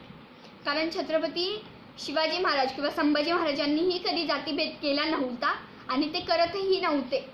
म्हणूनच त्यांच्या आजूबाजूला, आता छत्रपती संभाजी महाराजांचंच उदाहरण घेतलं तर रायप्पा हा त्यांचा जवळचा अंगरक्षक आणि मित्रही, तो महार होता. मग तरीही त्यांनी त्याला जवळ घेतलं आणि त्याला कायम सोबत ठेवलं. त्याचबरोबर कवी कलश हे तर खरं उत्तर येते. मग त्यांना जवळ केलं असतं का जर त्यावेळेस नसतील का जातीभेदाच्या भिंती उभारल्या जात? हां, उभारल्या जात असतील, पण त्यातूनही कशा पद्धतीने त्याला अडवायचं हा आपण विचार करायला हवा. त्याचबरोबर अजून एक असं बोललं जातं की शंभूराजे मनमानी करणारे होते. त्यांना म्हणजे स्वराज्यातले जे मंत्री थोडंफार काही चुकीचं वागले तर त्यांना ते पटत नव्हतं. ते डायरेक्ट स्पष्ट त्यांना बोलायचे आणि त्याचा राग यायचा मंत्र्यांना. तर ते मनमानी करणारे होते असं म्हणण्यापेक्षा ते स्वतःचे विचार कुठलं योग्य आहे कुठलं अयोग्य आहे याचा विचार करून ते बोलणारे होते असं मला म्हणावंसं वाटतं. मनमानी मग जर त्यांना मनमानीच करायची असती तर मग त्यांनी कधीच स्वतःचं जर त्यांना मनमानी करायची होती किंवा जर ते स्वराज्यद्रोही होते, मी मागाशी बोलले, जर ते स्वराज्यद्रोही असले असते तर अनाजी पंतांनी जेव्हा त्यांना कैद करायचा प्रयत्न केला आणि त्यानंतरही मग त्यांना का सोडून दिलं असतं? जर स्वराज्यद्रोही असले असते तर त्यांनी त्याच वेळेस अनाजी पंत किंवा इतर ज्यांनी शंभूराजेंविरुद्ध कट कारस्थानांमध्ये सहभाग घेतला होता त्या सर्वांना मारून टाकलं असतं ना त्याच वेळेस त्यांनी. पण का नाही मारलं? कारण त्यांना त्यांचं महत्त्व माहिती होतं. ते जर मनमानी करणारे असले असते तर त्यांनी स्वतःचेच विचार त्यांच्यात रुजवण्याचा प्रयत्न केला असता. पण त्यांनी त्यांना संधी दिली, पण त्या संधीतूनही त्यांनी सोनं केलं नाही. त्यामुळे त्यांचे शेवटी अंत असा वाईट झाला. अजून खूप सारे मुद्दे आहेत त्यांच्याबद्दल की गैरसमज कसे पसरवले गेले आणि का पसरवले गेले. त्यातलंच एक आहे की काही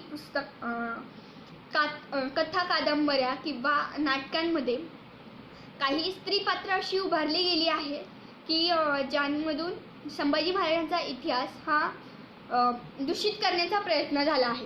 मग त्या स्त्रियांमध्ये असतील तर गोदावरी प्रकरण असेल किंवा थोरातांची कमळा म्हणून हे एक पात्र माझ्या आत्ताच काही दिवसांपूर्वी ऐकण्यात आलं.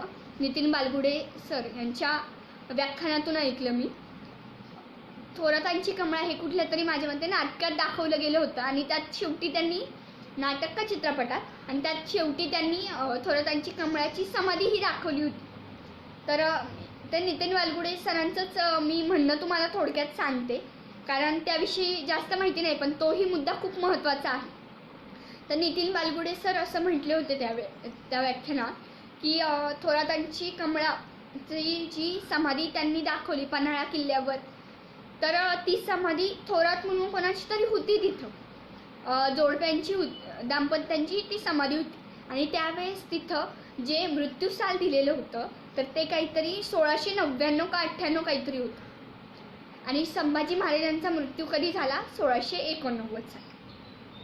त्या नाटक चित्रपटामध्ये असं दाखवलं की संभाजी महाराजांनी केलेल्या बळजबरीमुळे कंटाळून शेवटी त्या थोरातांच्या कमळाने आत्महत्या केली, स्वतःचा जीव दिला. मग जर तिने बळजबरी केली म्हणून जर जीव दिला असता तर मग तो संभाजी महाराजांच्या निधनानंतर 10 वर्षांनी त्यांची तिथं मृत्यूचं साल कसं आलं असतं? का संभाजी महाराजांचं भूत जाऊन तिला बळजबरी करत होतं? खरं तर हा मुद्दा खूप वेदना देतो. जी व्यक्ती संभाजी महाराजांचा इतिहासाचा अभ्यास करायचा प्रयत्न करेल ना आणि त्यांना जेव्हा हे मध्ये मध्ये असे संभाजी महाराजांवरती झालेले आरोप ऐकायला येतात ना त्यावेळेस खरंच मनात खूप वाईट वाटतं की आपल्या इतक्या महान पराक्रमी रणधुरंधर राजाला इतकं घडवलं शिवाजी महाराजांनी, इतकं घडवलं राजमाता जिजाऊंनी आणि त्याच संभाजी महाराजांबद्दल इतकी वाईट बोललं जातं. आता गोदावरी प्रकरणाचा छडा तर तुम्ही सर्वांनी स्वराज्य रक्षक संभाजी महाराज या मालिकेतून बघितलाच असेल, त्यामुळं त्याबद्दल मी जास्त नाही बोलणार, कारण तो विषय घेतला तर अजून भरपूर विषय सुचतील आणि जवळपास तुम्ही माझं हे व्याख्यान 1 तासापासून ऐकताय, त्यामुळं मलाही वेळेचं थोडंफार बंधन पाळावं लागेल. तर अजून खूप सारं आहे बोलण्यासारखं. छत्रपती संभाजी महाराज हे एक असे युगपुरुष होते की ज्यांनी स्वतःचं अख्खं आयुष्य स्वराज्यासाठी कुर्बान केलं. शेवटही त्यांनी त्यांचा देहसुद्धा स्वराज्यासाठी कुर्बान केला. पण आपण त्यांचा इतिहास अभ्यासायची किंवा त्यांच्या या दुर्लक्षित झालेल्या महतीवर प्रकाश टाकण्याचा प्रयत्नसुद्धा आपण करत नाही. खरंच खूप वाईट वाटतं जेव्हा समाजातील लोक संभाजी महाराजांवर असे आरोप करतात किंवा त्यांच्यात झालेले गैरसमज ते बोलून दाखवतात, पण तिथंही आपण त्यांना बोलत नाही. ज्यांना माहिती आहे तो इतिहास ते सुद्धा बोलत नाहीत. मग खरंच आपली चूक होतीये. आपण तो छत्रपती शिवाजी महाराज आणि संभाजी महाराजांनी जो दिलेला विचारांचा वारसा आहे तो आपण जपत नाहीयेत, हे आपण यातनं दाखवून देतो. एक दादांनी खूप वेळापूर्वी प्रश्न विचारला होता, सॉरी दादा, सिद्धार्थ दादा, मी की बोलू नाही शकले आता, की शंभूराजे आणि रानोक्का यांच्या नात्याबद्दल बोलायचे झाले तर खरे बहीण भाऊ असावे तर असे. त्यांच्याबद्दल काय बोलावं खरंच सुचत नाही आहे जास्त, कारण बहीण भावाचं नातं असतं, भांडणंही तितकीच असतं आणि त्यांच्यात जिव्हाळाही तितकाच असतो. त्यांचं नातं हे कोणाच्या सांगण्यावरून वगैरे बिघडणारं नातं नसतं. त्यांचं नातं हे स्वतःतल्या दोघांमध्ये असणाऱ्या आत्मविश्वासावर ते नातं असतं. आणि रानोक्का या म्हणजे संभाजी महाराजांच्या जवळपास 5 का 6 बहिणी होत्या, पण त्या सगळ्यात जास्त जवळच्या होत्या त्या म्हणजे रानोक्का साहेब, की ज्यांनी संभाजी महाराजांसाठी स्वतःच्या जीवावरही पाणी ओतलं होतं. त्या स्वतःच्या जीवाची पर्वा न करता त्या दिलेरखानाच्या छावणीत संभाजी महाराजांना साथ देण्यासाठी गेल्या होत्या. त्यामुळे त्यांचं नातं किती घट्ट असेल याचा विचार आपण करू शकतो. खरं तर रानोक्कांचं हे पात्र तितकंच दुर्लक्षित केलं गेलं. काही ठिकाणी असेलही उल्लेख, पण जास्त पद्धतीने नाही आहे उल्लेख. का? आपण आपल्याच राजांचा, आपल्याच पूर्वजांचा इतिहास, आपल्याच या महाराष्ट्राचा इतिहास ज्यांच्यामुळे सुवर्णाक्षरांनी लिहिला गेला त्याच राजांना किंवा त्यांच्याच कुटुंबातील सदस्यांचा इतिहास आपण योग्य पद्धतीने मांडतच नाही. आपण योग्य पद्धतीने तो मांडत नाहीयेत आणि त्याचबरोबर जो मांडला जातोय तोही चुकीचा मांडतोय. त्यामुळं जर आपण इतिहास मांडत असेल कुठला तर तो इतिहास कसा मांडतोय कसा नाही मांडतोय याचाही विचार आपण करायला हवा. भाऊ कसा असावा, एक पुत्र कसा असावा, एक मित्र कसा असावा, एक राजा कसा असावा, दुःखावर मात कशी करावी, त्याग, धैर्य आणि मातीसाठी कसं जगावं हे जर शिकायचं असेल ना तर खऱ्या अर्थाने आपण शंभूचरित्राचं वाचन केलं पाहिजे. आणि त्यातले विचार, नुसतं वाचन करून उपयोग नाही आहे, त्यातले विचार स्वतःमध्ये आपण अंमलात आणायला हवे, तरच काहीतरी बदल घडेल. त्यांची उंची वजन मोजण्यापेक्षा त्यांच्या पराक्रमाची, त्यांच्या त्यागाची, त्यांच्या धैर्याची आणि शौर्याची उंची आपण मोजायला हवी आणि तो इतिहास आपण सर्वांना सांगायला हवा, तरच आपण खरे महाराष्ट्रीयन असू. खरं तर शंभूराजेंच्याबद्दल जे गैरसमज झाले आणि ते पुसण्याचा मी थोडा पद्धतीने प्रयत्न केला. त्यातही अजून खूप सारे मुद्दे आहेत बोलण्यासारखे, पण काहींबद्दल माझ्याकडे ठोस पुरावे नाही आहेत, त्यामुळे मी बोलू शकत नाही आहे. पण मला खरं तर असं वाटतं की आपण ज्यावेळी एखाद्या ग्रामीण भागातील व्यक्तीला, ग्रामीण भागातलेच नाही तर कुठल्याही व्यक्तीला विचारला संभाजीराजे कसे होते तुम्हाला माहिती आहे, या 2 प्रश्नांची उत्तरं काही जण तर माहितीच नाही आहेत अशी देतात आणि काही जणांना माहिती आहे म्हटले तर काय की संभाजी महाराज रगेल होते आणि रंगेल होते. रगेल आणि रंगेल हे 2 शब्द म्हणजे थोडासाच फरक याच्यात, फक्त अनुस्वाराचा फरक आहे. पण या दोन्ही शब्दांनी शंभूराजेंचा इतिहास खरं तर खूपच वाईट केलेला. आपल्या स्वराज्याचा जो धगधगता लावा होता आणि त्याच्याबद्दल आपण असं बोलतो. 2 शब्दात संभाजीराजांचा इतिहास बदलून गेला. इतिहासाच्या नाना आरोपांच्या फायरी झाडल्या गेल्या त्यांच्यावर. संभाजीराजे स्वैराचारी, ते रंगेल होते. खरंच होते का आपले राजे असे? तुम्हाला तरी वाटतं का मनातून की आपले राजे रंगेल होते किंवा मनमानी करणारे होते, स्वराज्यद्रोही होते? आजच्या ग्रामीण भागातील व्यक्ती सोडा, खुद्द स्वराज्यात राजे हयात असतानाही अनेक अफवा किंवा गैरसमज पसरवले गेले. ते काही कमी होते का म्हणून आपण आताही अजून त्यांच्याविषयी गैरसमज पसरवतोय? संभाजीराजे म्हणजे छत्रपतींच्या पोटाला आलेला नादान तख्तशील वारीस. संभाजीराजे म्हणजे स्वराज्यद्रोही. संभाजीराजे म्हणजे मुघलांच्या गोठ्यात जाऊन मिळालेला. संभाजीराजे म्हणजे छत्रपतींचे पुत्र असूनही, युवराज असूनही मुघलांना सामील झालेले. अजून यापेक्षाही खूप खूप प्रकारच्या आरोपांच्या फायरी त्यांच्यावर झाडल्या गेल्या. बदनाम होत गेले माझे राजे, बदनाम होत गेले माझे संभाजीराजे गेली 363 वर्ष. काय वस्तुस्थिती आहे, काय खरा इतिहास आहे? इतिहासाची पानं आपण ज्यावेळेस चालतो, पुरावे पाहतो, त्यावेळेस आपला खरा इतिहास आपल्या डोक्यात येतो की ते संभाजी महाराज कसे होते. ज्या राजाचा इतिहास ऐकताना इतक्या अंगावर काटा उभा राहतो, डोळ्यातून अश्रूच्या धारा वाहतात, प्रत्येक थेंबातून एक जिवंत आणि ज्वलंत छावा दिसतो, त्या खरं तर संभाजीराजांबद्दल काय बोलावं? त्यांच्या शौर्याबद्दल खरंच काही बोलू शकत नाही.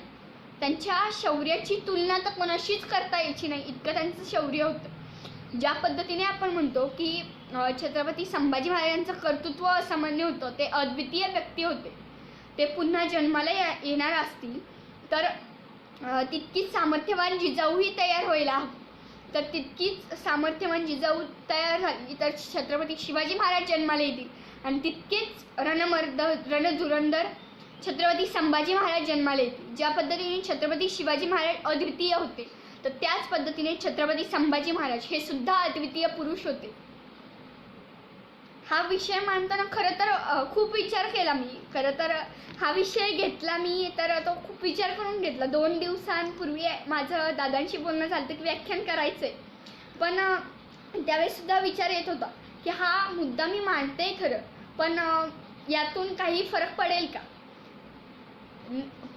एक मनात असंही आलं की हो, काही जण ऐकून त्याचा खऱ्या पद्धतीने विचार करतील आणि काही जण सोडूनही देतील. पण मग म्हणलं जाऊन दे, तर सोडून देणाऱ्यांकडे आपण का लक्ष द्यायचं? हा जो गैरसमज आहे आपल्या स्वराज्याच्या धाकल्या धनींबद्दल केलेला, तो मला पुसायचा आहे. काय पूर्णपणे तर मला पुसता येणार नाहीये, कारण माझ्याकडे जास्त पुरावे उपलब्ध नाही. पण जितक्या पद्धतीने मी बोलू शकते तेवढ्या प्रमाणात तरी मी त्यांच्यावर झालेले गैरसमज पुसण्याचा प्रयत्न करू शकते. आणि त्याचबद्दल थोडंसं विषयांतर करते की आजकाल जे फेमस होण्यासाठी प्रकार केले जातात, छत्रपती शिवाजी महाराज किंवा छत्रपती संभाजी महाराज किंवा आपल्या मावळ्यांबद्दल काही टीका केल्या जातात किंवा त्यांच्यावर जोक केले जातात. खरं तर हे खूप लाज वाटण्यासारखं आहे. मराठ्यांचा इतिहास इतका म्हणजे अग्नीचा ज्वाळा येतो आणि तो इतिहास आपण अशा त्या इतिहासातील अशा महत्त्वाच्या पात्रांविषयी मजाक करणं सुद्धा खरंच खूप चुकीचं आहे. त्यामुळं जी काही व्यक्ती असतील, आता मला त्यांची नावं फिक्स आठवत नाही आहे, पण त्यांनीही खरं तर विचार करावा की आपण कोणाबद्दल बोलतोय, आपण कुठं राहतोय. सर्वात पहिला मुद्दा, आपण कुठं राहतोय. म्हणजे याचा अर्थ असं नाही की दुसरीकडे जाऊन आपण संभाजी महाराज शिवाजी महाराजांबद्दल वाईट बोलावं. कुठंच आमचे राजे असे आहेत की ज्यांचं कर्तृत्व तुम्ही किती त्यांच्याबद्दल जोक केले किंवा किती त्यांच्याबद्दल वाईट पसरवायचा विचार केला तरी ते पूर्ण होणार नाही तुमचं. पण जर तुम्ही असं करत असाल तर आमच्या महाराष्ट्रीयन ज्यांना तो इतिहास माहिती आहे त्यांच्या भावना दुखावल्या जातात आणि त्यांच्या भावना दुखावल्या गेल्यावर ते काय काय करू शकतात हे अजून तुम्हाला माहिती नाही. आणि ते काय काय करू शकतात याचा तुम्ही विचारही करू शकत नाही. अजूनही या महाराष्ट्रातील मावळे गप्प आहेत, शांततेत घेत आहेत. त्यांच्या त्या शांततेचाही जास्त भंग करू नका. त्यामुळं जर तुम्ही जर अजूनही आता हे 2010 नंतर हे जास्त प्रकरण वाढले की छत्रपती संभाजी महाराजांबद्दल किंवा शिवाजी महाराजांबद्दल किंवा मराठ्यांच्या इतिहासाबद्दल असे काहीतरी जोक करायचे आणि फेमस व्हायचं. तुम्हाला फेमस व्हायचं असेल ना, व्हा फेमस, पण त्यांचा इतिहास सांगून फेमस व्हा. तुम्हाला नक्कीच लोक चांगले व्यक्ती म्हणतील. आणि जर तुम्ही हे असे वाईट प्रकार केले ना, लोक तुम्हाला चांगलं कोणीच म्हणणार नाही, तुमच्या घरातले सुद्धा तुम्हाला शिव्या घालतील. त्यामुळं इथून पुढे आमच्या महाराष्ट्रातील इतिहासातील महत्त्वाचे असो, दुर्लक्षित असो किंवा कमी महत्त्वाचे पात्र असो, कोणाबद्दलही बोलताना थोडासा विचार करून बोला. मला माहीत नाही की ते नसतील, बहुतेक ते ऐकायला, हे लाईव्ह व्याख्यान ऐकताना नसतील ते, पण हा व्हिडिओ जेव्हा त्यांच्यापर्यंत जाईल, कुठून तरी पोचेल, तर त्यावेळेस त्यांनाही काहीतरी वाटायला हवं. एक दादा म्हणतायत की आम्ही त्यांना धडा शिकवणारच आहोत. धडा शिकवा, नक्कीच शिकवा, पण तो धडा शिकवतानाही शिवविचार विसरू नका. आपल्या छत्रपती शिवाजी महाराजांनी ज्या पद्धतीने कार्य केलं आणि ज्या पद्धतीने त्यांच्यावरही आरोप झाले, जसे छत्रपती संभाजी महाराजांवरती आरोप झाले ते त्यांनी पुसण्याचा प्रयत्न केला, तर तसेच आपल्या राजांविषयीचे जे ते हयात नसताना जे मजाक किंवा आरोप झालेले, तर ते सुद्धा पुसण्यासाठी सुरुवातीला तरी संयमाची भाषा ठेवा. डायरेक्ट कड्याला जाण्यापेक्षा, शिव्या देण्यापेक्षा आपण संयमानेही बोलू शकता. त्यामुळं सर्व स्वयंघोषित शिवभक्तांना माझी कळकळीची विनंती आहे की तुम्ही अशा गोष्टी घडल्याने खरंच मनावर आघात होतो. खरं डोक्यात म्हणजे वेगळाच विचार घुसू लागतो की यासाठीच महाराजांनी स्वराज्य निर्माण केलं होतं का. पण खरं तर आपण त्यांना जसं वागायचं त्यांना वागून द्यायचं. पण त्यांना हेही मी सांगू इच्छिते की आम्ही आत्ता काही करत नाही, याचा अर्थ आम्ही काहीच करू शकत नाही असा नाही. एक दिवस सगळ्यांचा दिवस येईल. असं समजा की तुमची ते पिक्चरमध्ये वगैरे म्हणतात ना की उलटी गिनती चालू झाली आहे, तर त्या पद्धतीने तुमची आता उलटी गिनती चालू झालेली आहे. ज्या पद्धतीने तुम्ही महाराष्ट्राची जनतेला आव्हान देताय नाही, त्या पद्धतीनेच महाराष्ट्राची जनता तुम्हाला सडेतोड उत्तर द्यायलाही मागे पुढे बघणार नाही.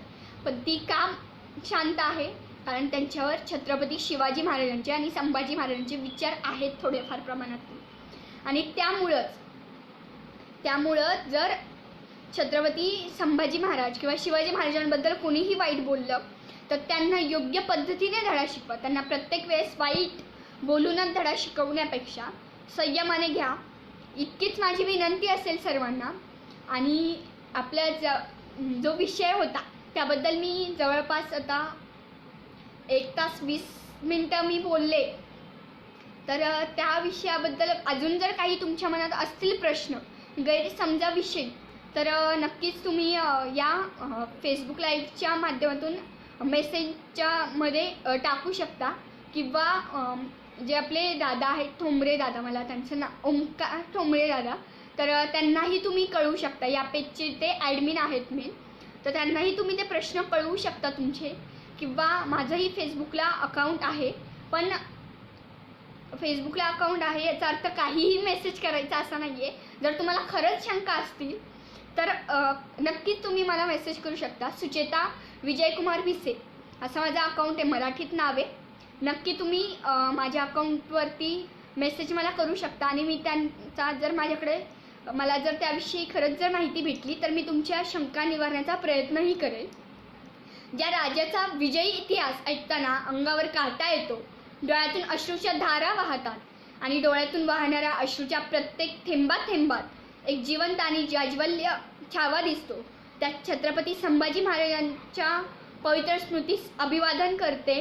आणि आता खरं तर रजा घेते.